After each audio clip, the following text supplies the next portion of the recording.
Hi everyone, it's Sue McKenna.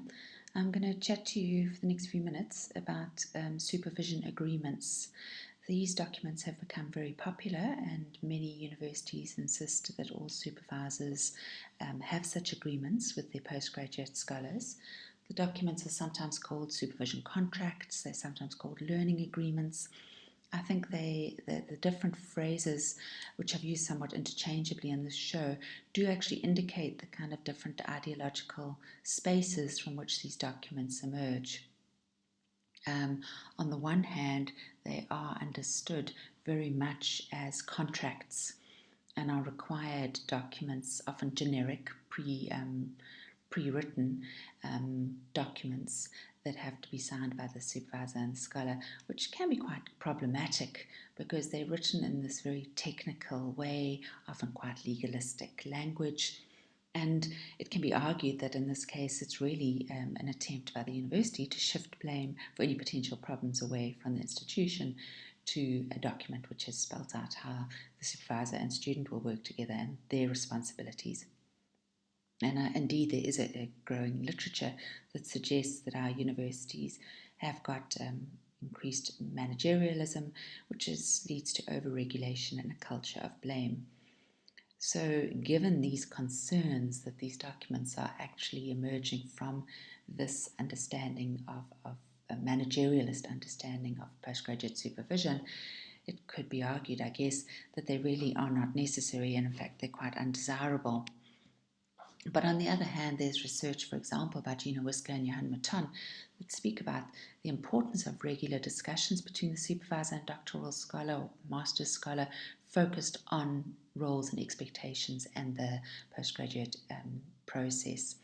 And that these discussions should best be captured in writing because it's really useful that when the postgraduate scholar comes to their studies, to their relationship with you as a supervisor, it's their first time being a master's student or a doctoral student, and so they don't necessarily know what's expected of them or how you like to work with students. And it's really important not to just assume that they'll figure that out or that they'll understand the sort of power differentials and be able to negotiate that. It's really important rather to have very open conversations around these issues early on. Not that it's just a once-off at the beginning of the study, but rather that having had this very open conversation around roles and expectations and having drawn up some kind of written document in which you try and capture, even in a very informal manner, the agreements between the two of you. So you would come back to that document on a regular basis to kind of renegotiate as you go along. So what do you put into this document? I think the starting point is to look at what your institution already provides. There might be a postgraduate student guide or a supervision policy or a high degrees guide, and those documents often spell out the sort of required roles and responsibilities of the student and the supervisor.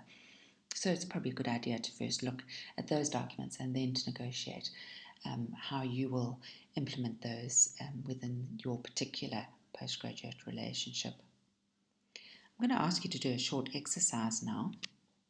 I'm going to ask you to pause the video and just jot down for yourself a few questions that you would like to have asked your postgraduate supervisor if you'd been bold enough or blunt enough, or issues that you wish you had raised earlier on in your relationship, or things that you wish you'd made clear to the supervisor early on. And then if you could also write down a few questions of things that you wish you could say or ask your incoming postgraduate students, things you wish that you couldn't be brave enough to or explicit enough to ask them up front or to make it clear to them. So if you want to just pause the video now and jot those down. Okay, so if you have a look at the questions that you've drawn up, I'm sure that within them you'll see that there are a number of issues that aren't that clear going in, that there may be disciplinary norms, institutional rules, and personality issues that it would be good, as far as possible, to have open conversations with early on. So these kinds of things might include things like how often are you going to meet, you and your student, where will you meet, when will you meet, who sets the meeting, do they have to submit work to you before you'll meet with them, and so on. It's a mistake, I think, to assume that students know the extent to which it is their responsibility to drive the research process, even though most supervisors expect this. You really need to make it explicit, right down to how they will actually take control through setting their meetings. And then the issue of the form of the work that they submit to you in writing. We spoke in phase 1 of the importance of initially commenting on students' work in terms of conceptual depth and theoretical rigor, and resisting the urge to do the surface level correction, which can actually paralyze students' writing and thinking, and to rather keep that for later in the process. But students need to have that made explicit to them, and you also need to think through the extent to which are you willing to accept very rough work, or would you rather that they just discuss that with you in person and only submitted fairly coherent drafts. This might come down to personal preference, but it's a good idea to make that explicit.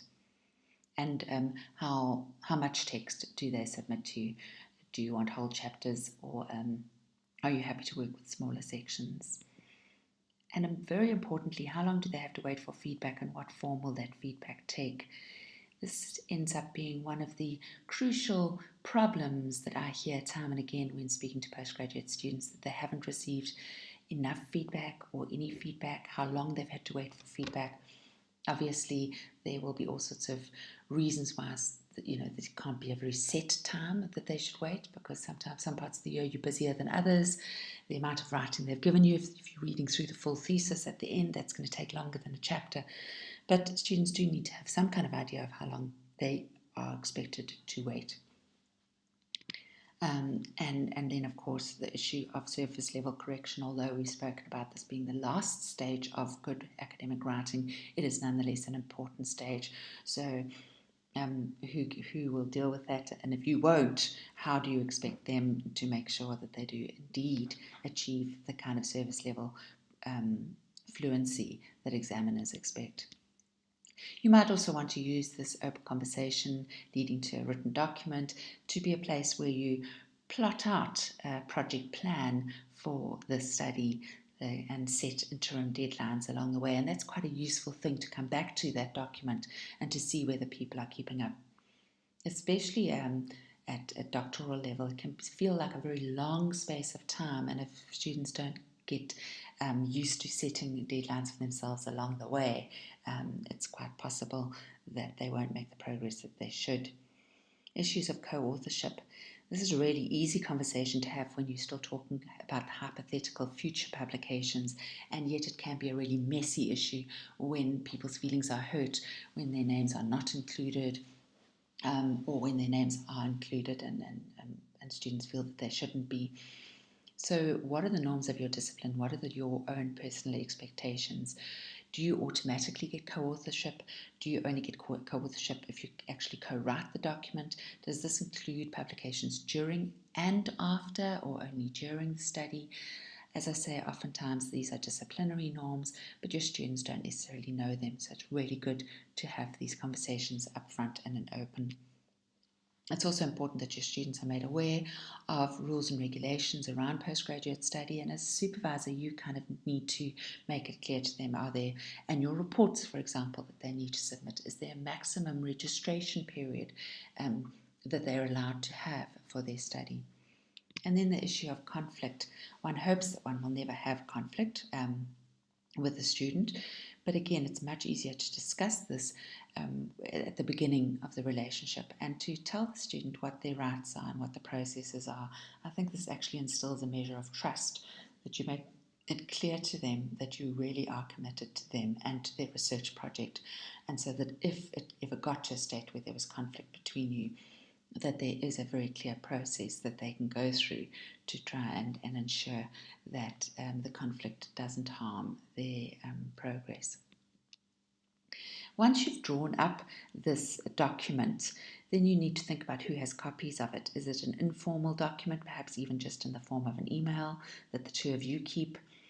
In some institutions, I know there's a requirement that such documents have to be signed and have to be filed at the department or faculty level, which again has implications because now perhaps it's not so much a developmental tool for negotiating the relationship, but it's more a quality monitoring tool.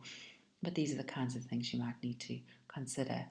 And I'd like to encourage you to have a look on the RU Connected Strengthening Postgraduate Supervision site for your course under Phase 3. You'll see that I've put a document that I use with my own postgraduate scholars. It comprises about 30 questions that I use as the basis for this opening conversation to try and make explicit my expectations regarding how we will work together. I hope that's helpful. Thanks.